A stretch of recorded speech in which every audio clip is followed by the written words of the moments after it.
This episode is one of a series in which we investigate the manifold ways in which people in the Middle East have attempted to control and utilize water over the course of history. My name is Dr. Ed Hayes, and I work as part of a team of researchers on the project Source of Life, Water Management in the Pre-Modern Middle East at Radboud University in the Netherlands. Today, we will talk about the underground water harvesting tunnels known as qanāt, but also called khettāra, kariz, foggara, aflāj, and other names depending on location. So stay tuned if you want to know about how to build a city on the edge of the desert and why someone would marry an underground canal. To help me understand this topic, I will be talking to Dr. Louise Rayne and Dr. Majid Khaneiki. Louise Rayne is an archaeologist and a physical geographer. She is the New Act Research Fellow at Newcastle University, leading the project Resilience in a Fragile Environment, Oases in the Northern Sahara since 500 BC. Majid Khaneiki is a human geographer and assistant professor at the University of Nizwa, Oman, where he is a researcher at the UNESCO Chair Group on aflāj studies and archaeo-hydrology. Welcome to both of you. It's great to have you with us. Thank you. Thanks. So let's start with the basics. What is a qanāt? So as I've mentioned, there are different terms, and I think the terms that you two are mainly using are qanāt for Iran and khettāra for North Africa, though correct me if I'm wrong about that. So are these more or less the same type of thing? Are they different? What do they look like? What do they do? Where do you find them in the geography? Maybe I'll start with Majid. Okay, thank you very much for having me, Edmund. Actually, qanāt system is an underground tunnel that has been cut into aquifer to gather groundwater and bring it onto the Earth's surface mostly for irrigation. And this is a very simple technical definition of this technology. From a historical point of view, I see this technology as an adaptation strategy to the climate change about 2,300, 2,400 years back. And actually, at the time, the Middle Eastern countries, this region, was in the grip of drought. And actually, this climatic condition deteriorated over time, according to some archaeological evidence. And so people resorted to groundwater. And actually, they shifted from the shrinking surface water to groundwater. And this way, qanāt system came into existence. Yeah, thank you. Louise, could you just explain a bit, what do they look like and what do they do in a bit more detail? Yeah, so Qanāts or khettāra, depending on where you are, as Majid had said, they're groundwater collecting tunnels, I guess most simply. The nice thing about them is they take the water from the groundwater as it sort of naturally flows, as it's available. So if the water's there in the groundwater, it'll flow into the tunnel that's constructed. But if for some reason the water isn't there, perhaps due to dry conditions or over abstraction, then it won't flow. So in that way, it's a sustainable type of water management. It takes the water as it flows. Of course, if you dig too many, maybe it can become a bit unsustainable. That's perhaps a sort of topic for another one of your questions. But there are the various different types of qanāts or khettāra around. Some of them will be sort of traditionally sort of dug into the earth, sort of earth-lined. But others, especially more recent ones or ones which have been revitalised more recently, may be lined with concrete and have concrete shafts of caps on them. Others may be what's sometimes called a sort of cut and cover qanāt, where the whole tunnel is sort of excavated out. And again, this may be a repair to an older system or it may be a new one. So you have almost like a concrete canal, like a normal canal you might see on the surface, but then it's sort of covered over at intervals. So if you look at it on a satellite image, it looks, or on the ground, it sort of looks neater because it's all sort of, it's not the sort of system of digging shafts into the tunnel. It's sort of covered over.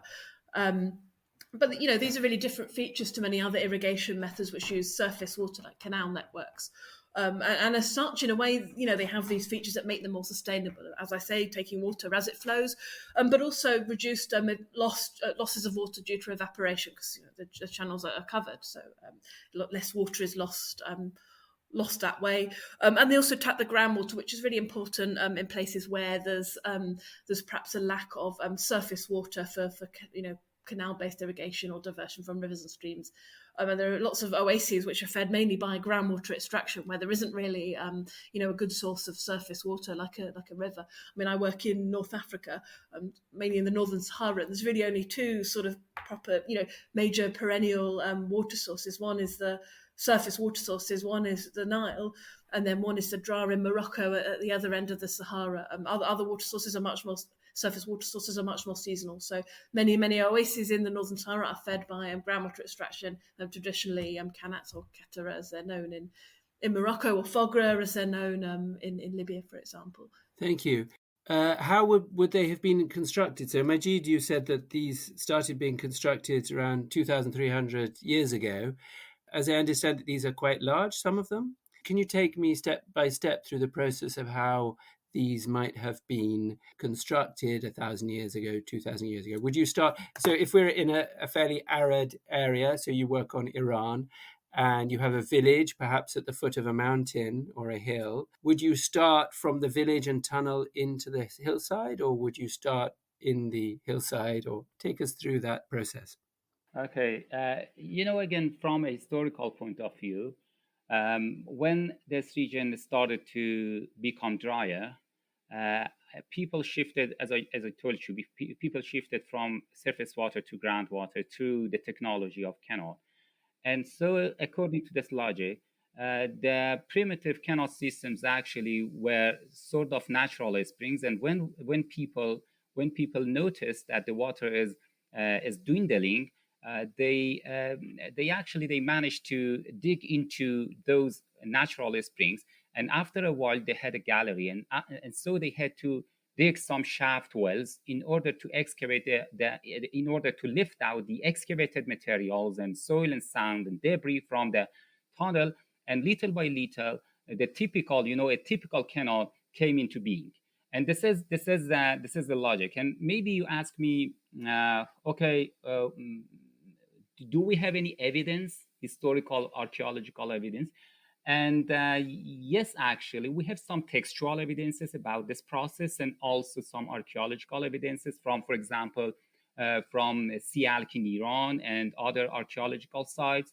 And also, according to my own ethnological researches, and actually, I myself witnessed this process in the Iranian villages. For example, I interviewed the locals, and they told me, for example, that their qanāt was once a natural spring only about 30 years ago. And in the wake of a drought, they had to dig into that natural spring. And after a while, this natural spring turned into a qanāt but not a long qanāt, a short qanāt around 300 meters with 3 or 4 shaft wells. And actually, even in the living memory, we can find some examples of this process.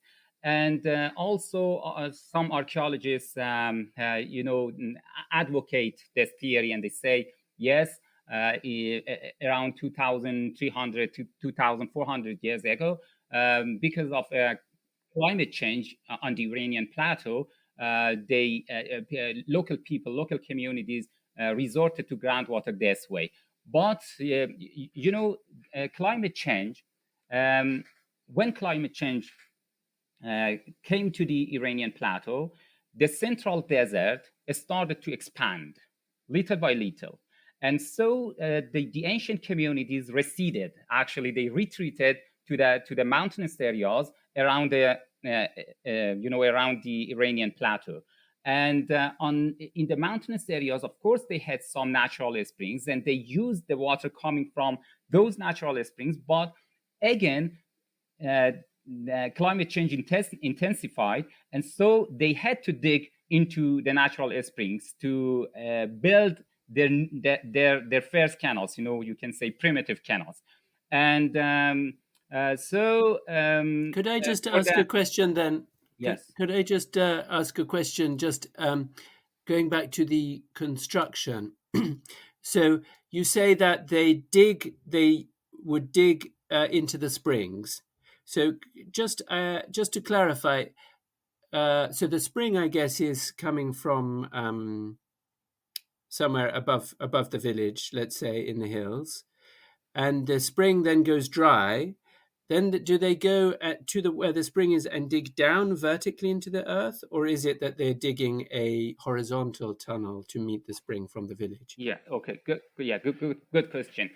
They dug horizontally into the spring, not vertically. Of course, if they dig vertically, water cannot come up. And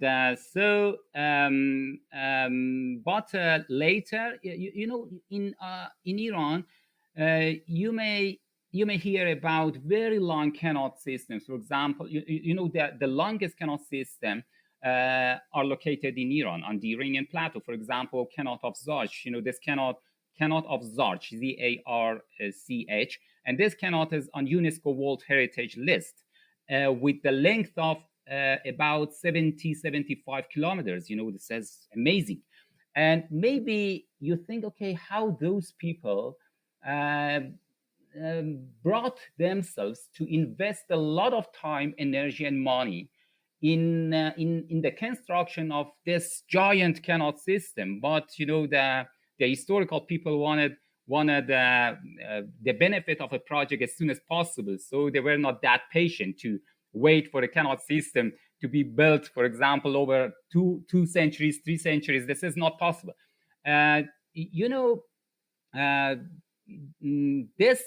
These long qanāt systems are themselves another evidence for evidence of what? Of climate change in the past.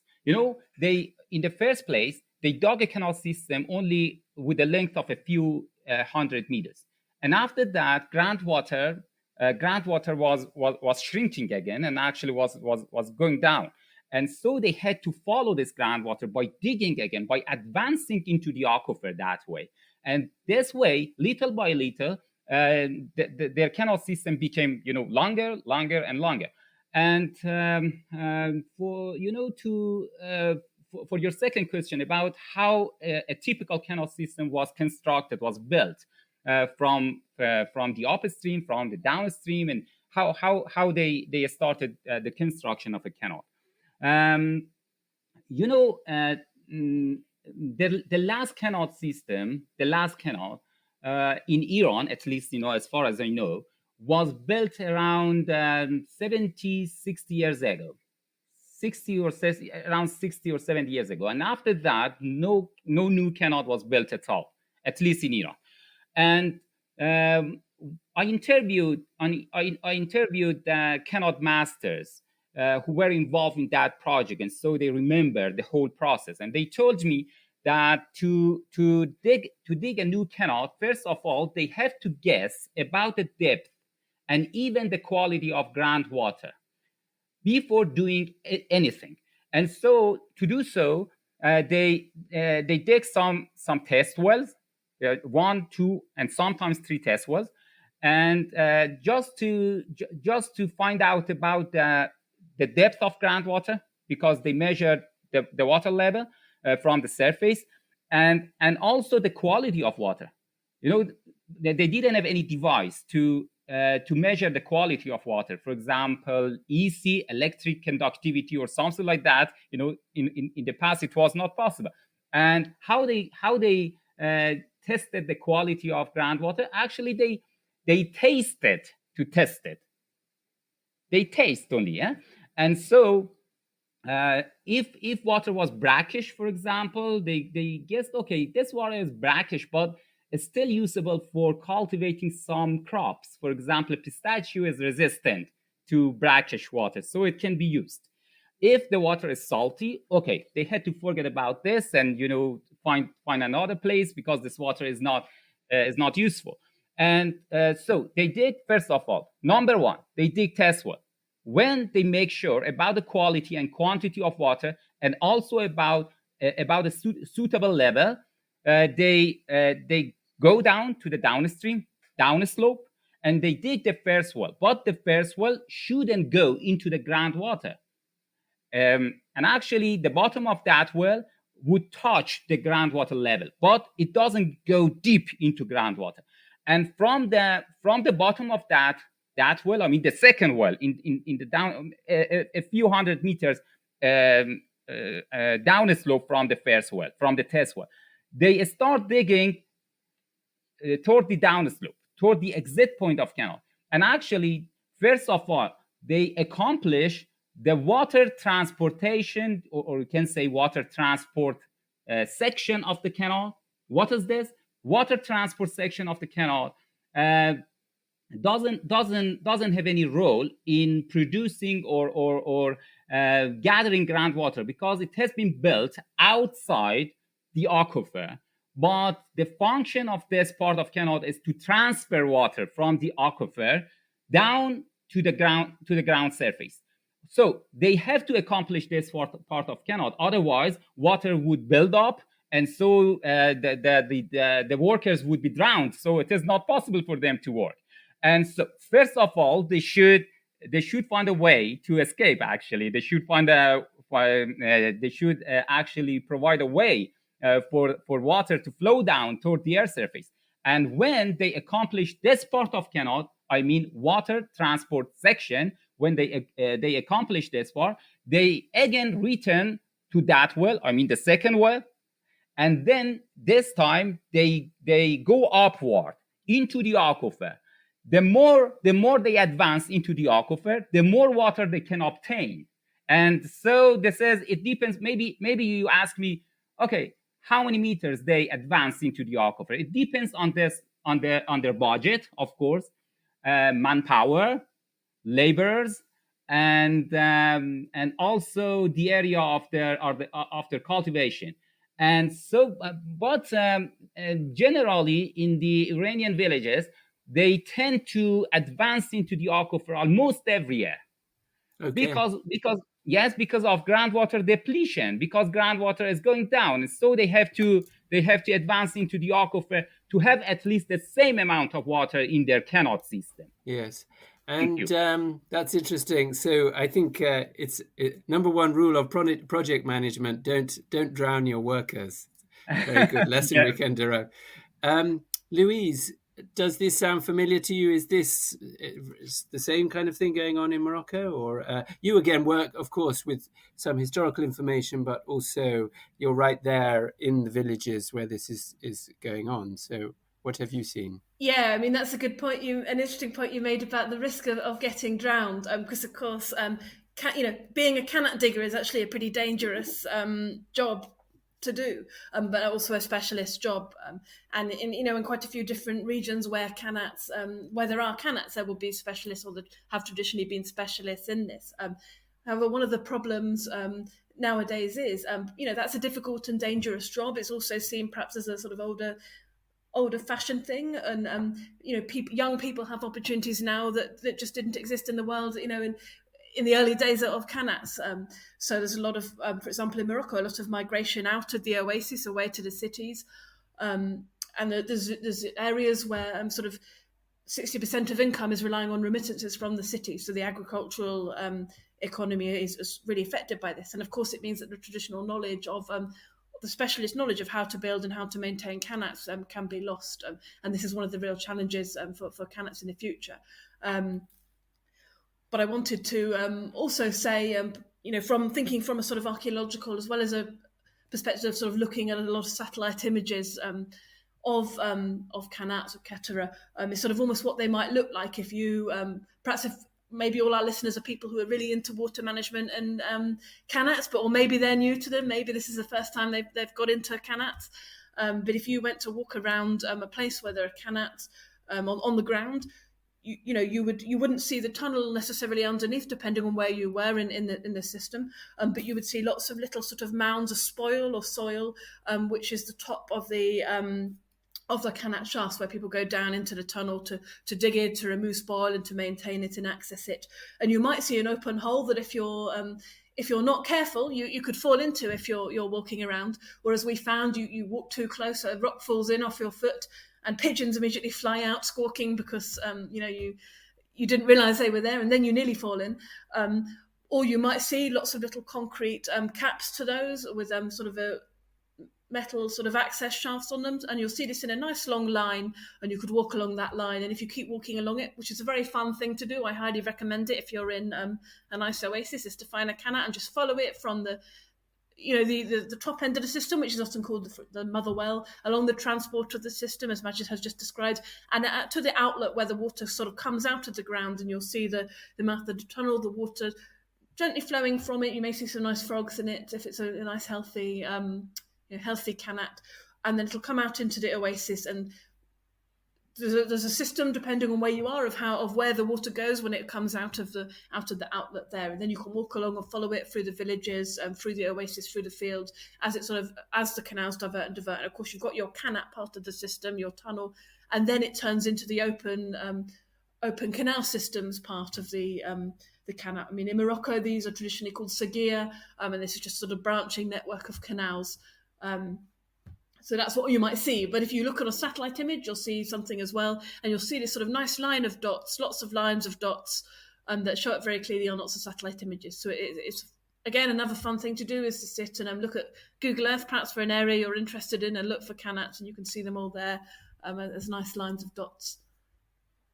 It's very nice there. I like, it's very useful to have this kind of visual description for our listeners to understand, because they're kind of like, it's like a bit like a row of molehills. I always think if you're looking from above, you've got these sort of earthy mounds that are generated. What is it? It's the I guess the silt that builds up inside. You have to dig it out. The spoil that was used perhaps from constructing it and from maintaining it, and this can build up as a sort of pile of spoil around the top of the qanāt. So yeah, you have they're really distinctive. They look really distinctive. So it's always nice to find a qanāt.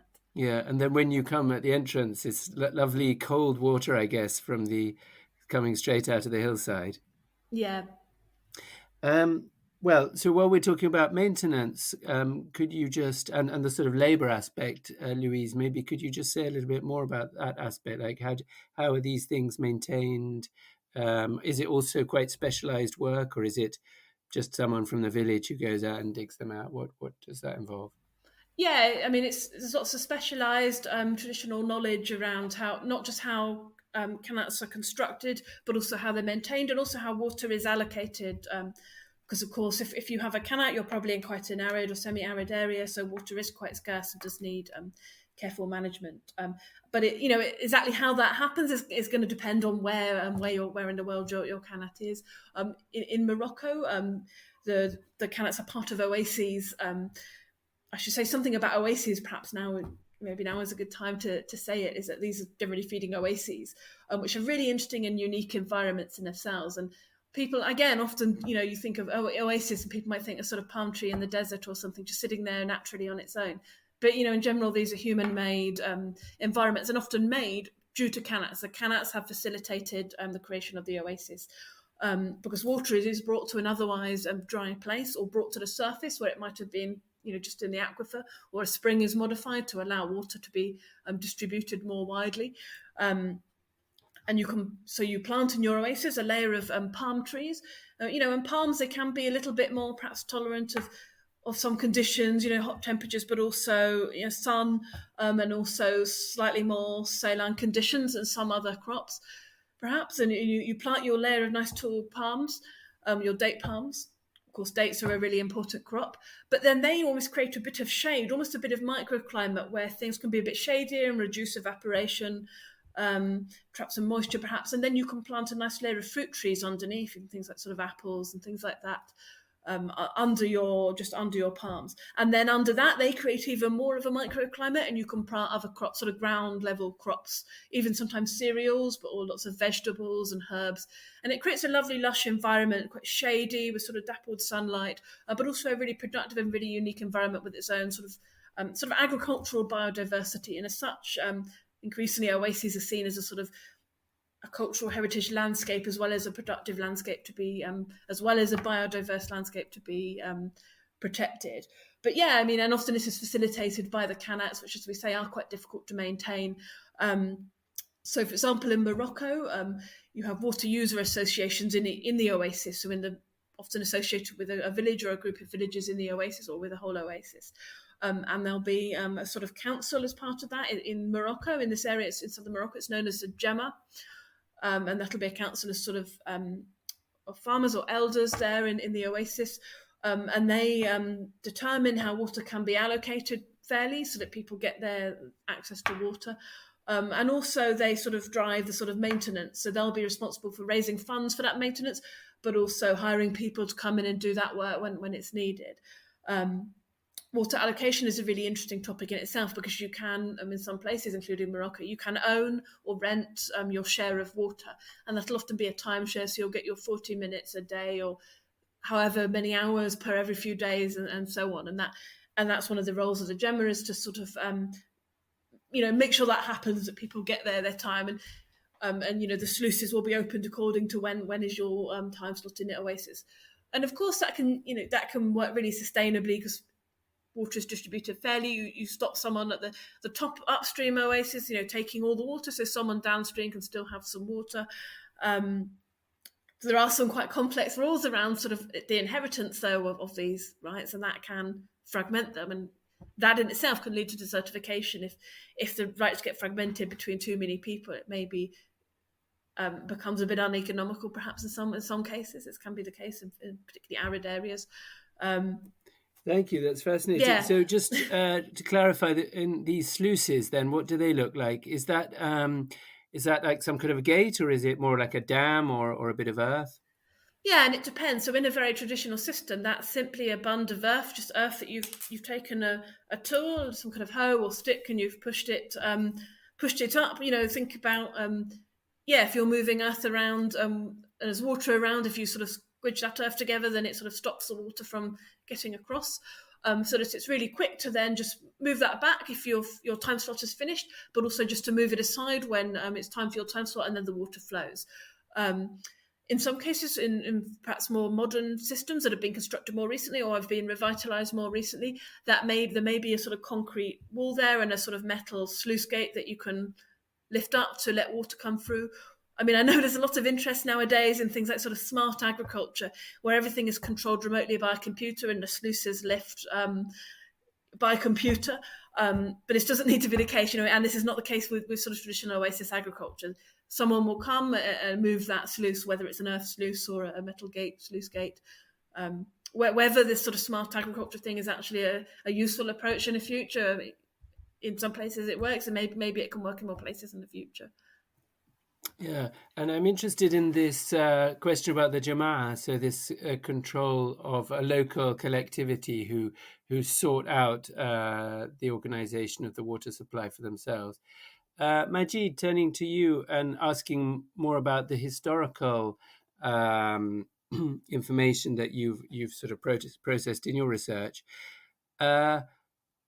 What do we know about the kind of social and political structures that allowed for the exploitation of water in these qanāt systems? Are there specific kinds of political structure that you would associate with them, or is it very varied? And what kind of social control is associated with qanāt systems in Iran? Qanāt system is a communal system, actually, and qanāt system is not at the center of the central government's attention, actually, to be honest, because of the water, the amount of water is not that much, so it is not very attractive to the central governments, and so they are reluctant to come to the oasis communities and invest their money and energy in those communities, and so they are willing to go to the big rivers, actually, like Euphrates, Tigris, and those rivers, to establish their polities there, not in Yazd, Kerman, or central desert, because actually almost no benefit for them, and that is why I called this area, Qanāt area of Iran, I called it, metamorphically, the geography of silence. You can call it, because no significant government emerged in this area because of their political, their traditional political economy was based on water, not only a drizzle of water, of course, a river of water. And that is why sometimes they are called the empires of river.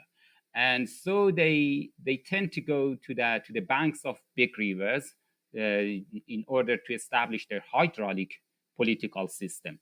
And but what happened, or what was going on in the central plateau of Iran or in the Qanāt territories? In those areas, a Qanāt system from the very beginning of a Qanāt system was managed by local communities, and actually, and in many cases, was owned by local communities. And I told you from the very beginning of the construction of a Qanāt, and after that, the maintenance of a Qanāt system, for example, as Louise said, Jama'ah or the community, actually local community, was responsible for the maintenance of Qanāt system. They raised funds for that, and actually they collected money for the maintenance cost of the typical Qanāt system. And sometimes they had some interesting tricks. In some villages, Iranian villages, they married their Qanāt off to a human, to a woman. Actually, in the belief that this marriage can excite the Qanāt system to bring more water. And so, they found a woman, mostly a widow, not a single girl, not a virgin, a widow. And they asked her to marry the Qanāt system. And all the ceremonies and the wedding party was exactly similar to a normal wedding party. I mean, with all the details. And they invited a clergyman to say some religious verses and, or prayers or something like that. And also they agreed on the amount of dowry for the woman. And after that, they, that was sort of excuse that ceremony or that custom itself was not responsible for any increase in the Qanāt water. And actually, because according to their tradition, a husband is responsible for providing his wife with allowance, a regular allowance.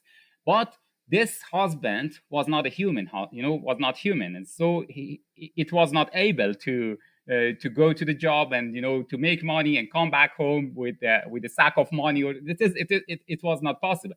And that is why the villagers accepted that responsibility, and actually they provided the woman with a regular allowance on behalf of that Qanāt system.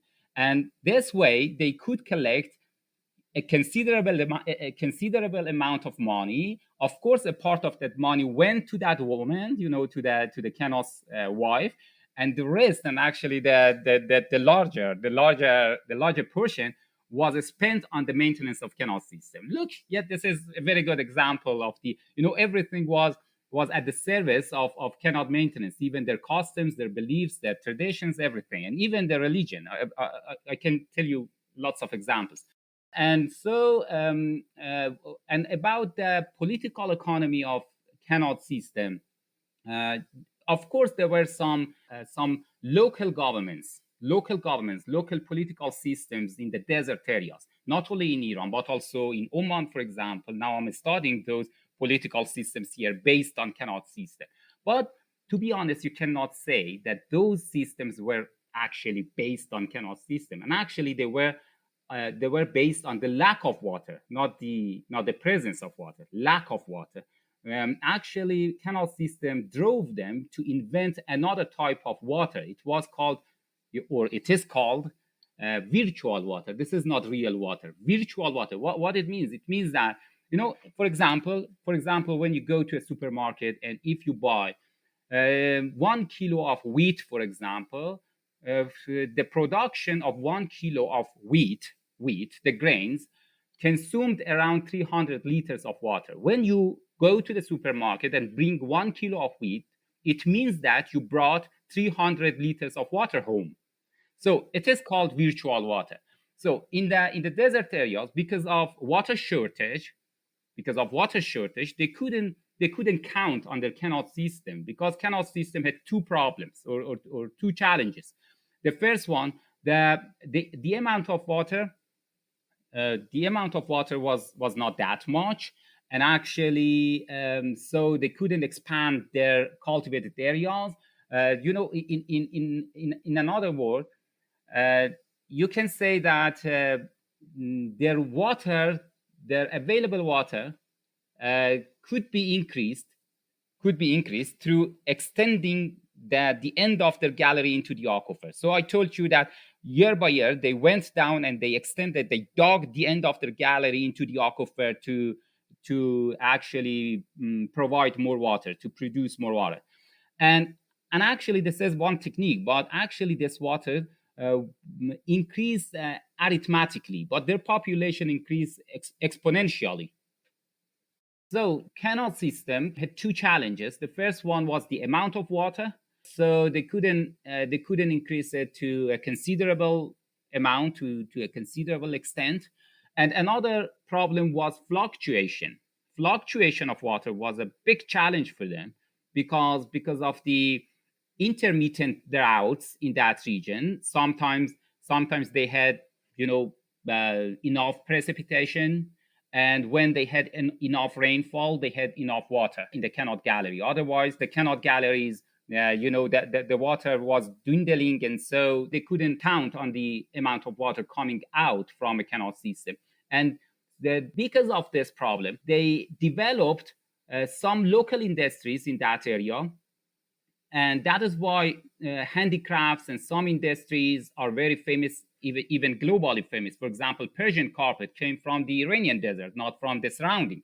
And also trading, because they had to develop that network of roads and the trading infrastructures in order to exchange their materials and their products with the other regions.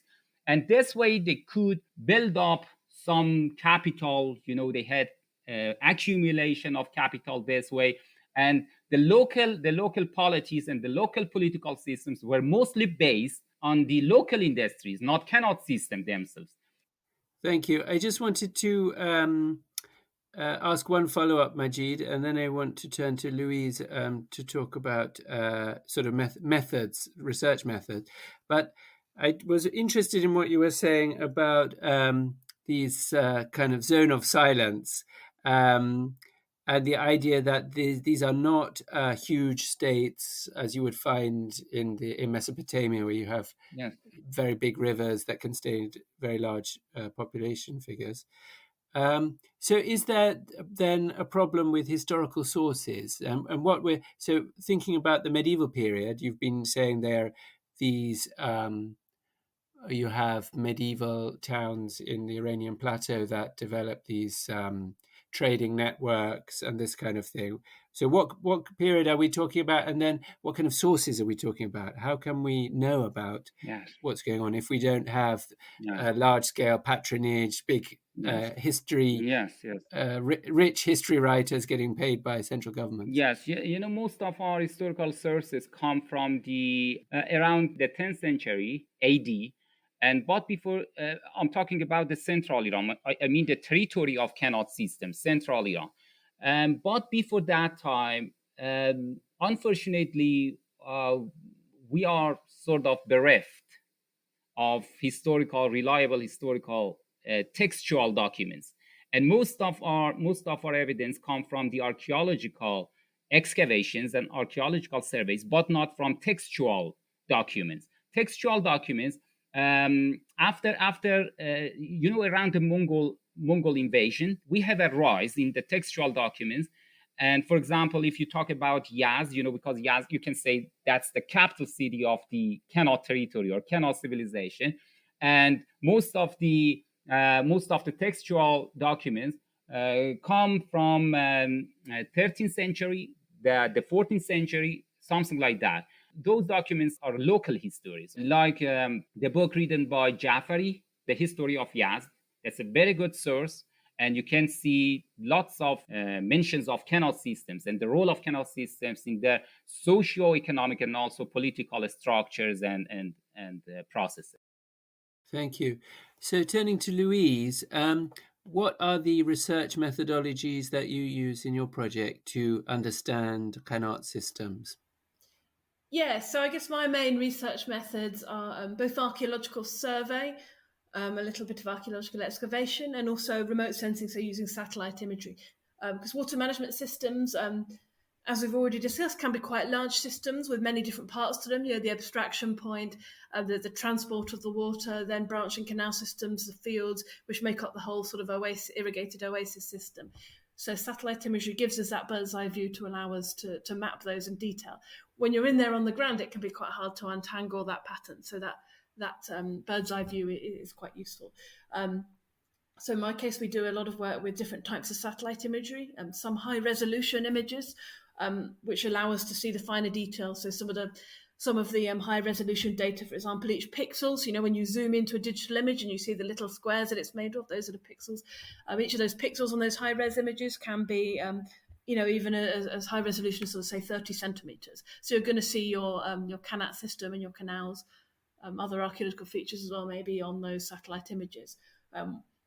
However, obviously in the modern world, there's been a lot of development, and in some cases that means qanāt systems have been destroyed and removed, perhaps in favour of building big new concrete canal systems or modern pump wells, which is a whole sort of interesting topic in itself to discuss.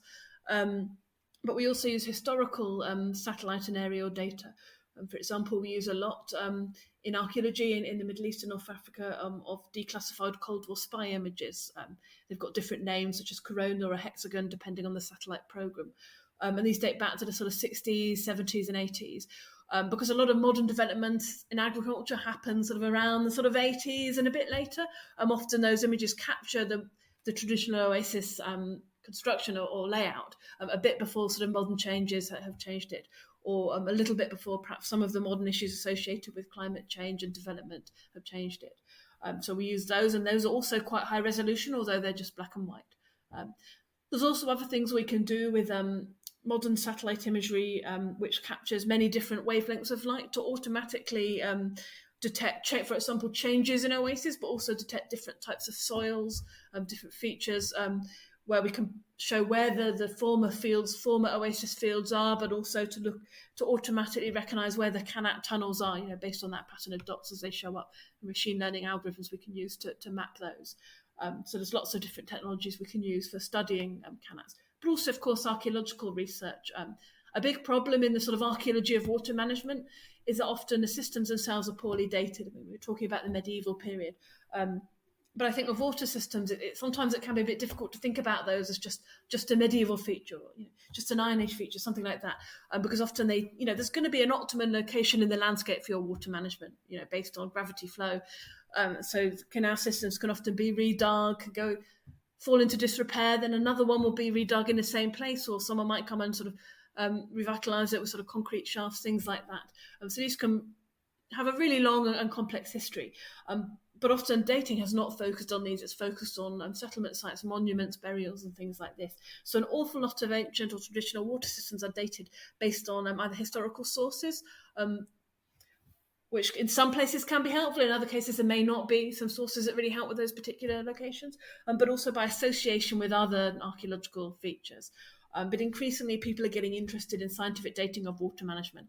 And if you do little bits of excavation, we were doing this in November 2022 in southern Morocco to try and gather samples for dating of some of the canals themselves, the qanāts or other irrigation systems, for example, surface water systems divert into. For example, you could dig through the bank and the channel of the canal and take sediment samples for analysis.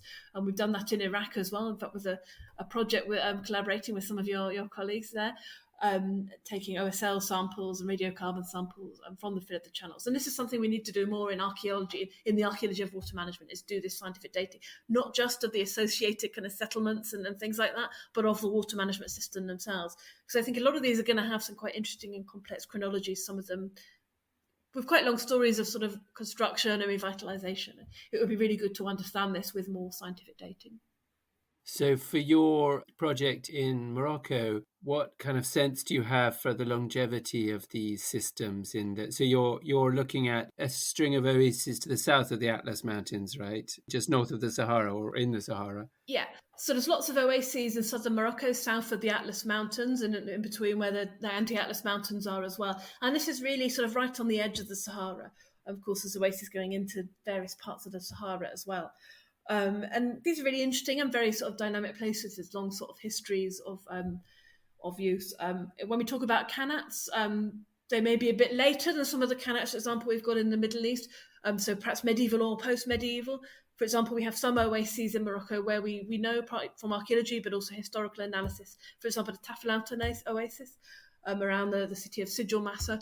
We know that in the medieval period, surface water was particularly used, so diversion from natural semi-seasonal, semi-perennial streams.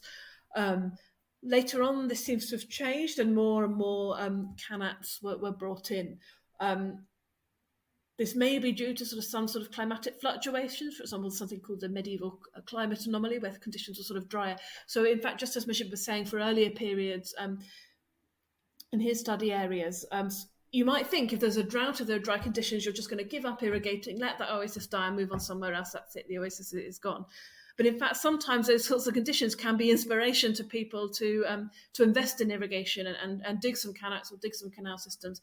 And that may, that's the argument for what may have happened in some cases in medieval Morocco, is that there's a bit of a boom in irrigation and oasis cultivation, partly due to that. However, one thing I'm quite interested in at the moment is also desertification. So we've got the really pressing issue of climate change.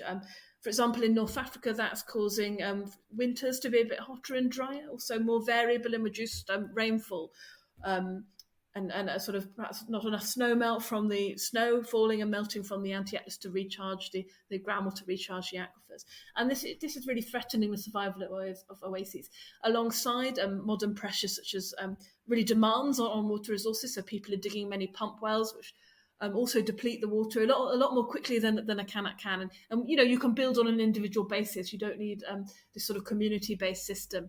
So you can dig an individual pump well, and that affects the qanāt systems that then don't function well. So it's a really pressing issue in many areas. And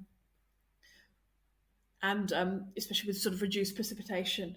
So it's looking at will these systems be able to survive? But if we look at the satellite imagery, we can see there are large areas of abandoned fields. So these are sort of dry fields, and we can see them on the ground as well. We can walk around them. They're very bright in colour, very reflectant, so they look different to the surrounding desert. They're quite sort of smooth in texture as well. We can distinguish them from sand dunes, from natural desert, but also from the modern cultivated fields. But we don't necessarily know when these desertified. Some of them have dried up more recently due to modern climate change, but some of them may have dried up due to events in the past, perhaps droughts or floods which damaged an irrigation system, or sort of political changes or economic changes which meant a particular oasis wasn't used. The problem is we need a better map of where those areas are. So that's something I'm sort of working on now, is trying to map those areas and look at how that might map onto modern issues of desertification as well, and what the role of things like qanāts might be, which are seen as a really sustainable technology. Taking water as it flows and managed locally to supply those oases. Thank you. Well, you've already started to answer my final question, but I'd like to both pose this question to both of you. First of all, how can qanāt survive, and will they survive, and what changes or what possibilities are there to allow that to happen? And also, thinking about the role of history and historical research, or research into the past, what can we learn from this as modern people facing a series of considerable crises in our current period? How does research into historical systems help us, or perhaps change the way we think? So maybe to start with Majid, what sort of lessons can we learn from this kind of research? Yes, very, very, very good question. Actually, we study history to build up on the lessons that we can learn from our ancestors. In case of Iran, qanāt system can teach us that we shouldn't count on our limited groundwater reserves in that desert. And actually, qanāt system was used to create sort of microclimate around the towns and villages, to moderate the climatic conditions in the scorching desert, and to provide a very short range of food products, and to provide drinking water, nothing more. In the Arabic language, khalas, finish. But nowadays, unfortunately, we want to follow up a self-sufficiency policy in Iran, for example, and we want to produce a wide range of agricultural products, even in the part of a scorching desert, in the central Iran. And that is why we introduce modern pumped wells, and we drilled a lot of wells, and now we are sucking up a huge amount of groundwater. And now the total depletion of groundwater exceeded the total hydrological regime of Iran. It means that, this is a catastrophe, real catastrophe. Now, something around 140 billion cubic meters of groundwater are being sucked up. But on the other hand, we have only something around between 100 and 120 billion cubic meters of water coming from the sky, in the shape of snow, rain, precipitation. It means that we are pumping up groundwater more than the water that come through our hydrological cycle, and this is a real catastrophe. And for what? For producing watermelon. Can you believe that they are producing watermelon or cucumber in the desert? And they are exporting those products to the other countries. But in the past, we can learn this. We can learn this precious lesson from Qanāt system. In the past, they imported most of their foodstuff and agricultural products from abroad. But in the desert, they produce something else. They develop some low water demand industries and economic activities. And so they produce something like carpet, like textile, because Yaz was the capital city of the textile industry, and actually the silk textile was exported even to China. They were rival to China, and so they produced these products, and they exported those products to the agricultural areas like India, and they imported agricultural products from those countries. But now we should learn this from our ancestors, and for the future of Qanāt system, unfortunately, we shouldn't be very hopeful for about the future of this precious heritage and hydraulic heritage, because of urbanization, urban sprawl in our cities, towns, and now more and more Qanāt systems are being swallowed by urban expansion in the Middle Eastern countries, and also because of the sort of socio-economic transition. What was the main purpose or the main function of Qanāt system? The main function of Qanāt system was irrigation. That water was used to irrigate the cultivated lands. But now they are exchanging the landscape, the cultural landscape of these regions. And now on the outskirts of the desert towns and cities, now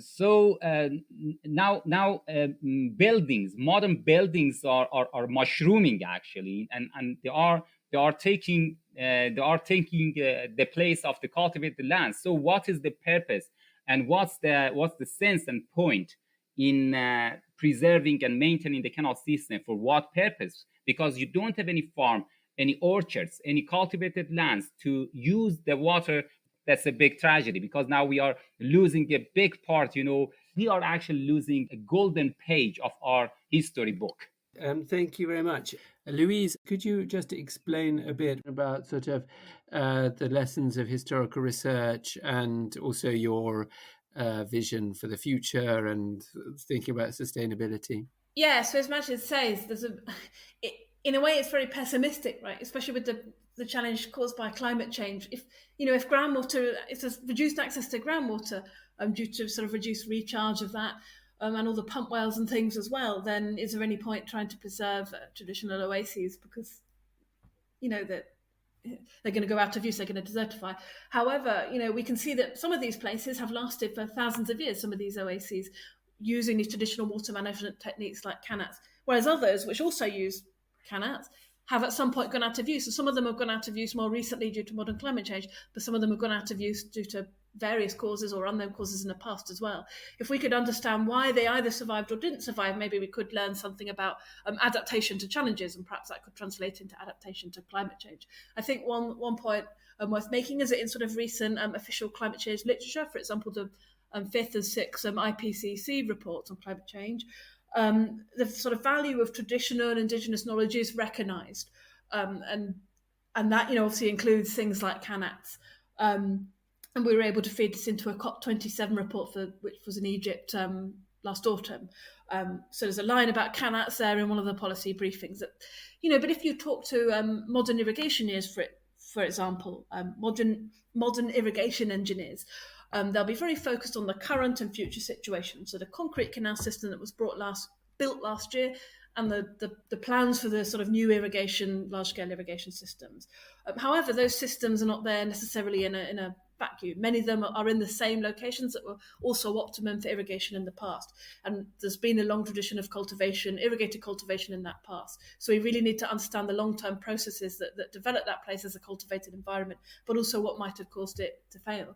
But, we do have these big pressures, and increasingly a lot of places are just relying on virtual water, as has been said, importing food from outside because there's just not enough water resources to produce them in country. So in a way, it's extremely challenging situation.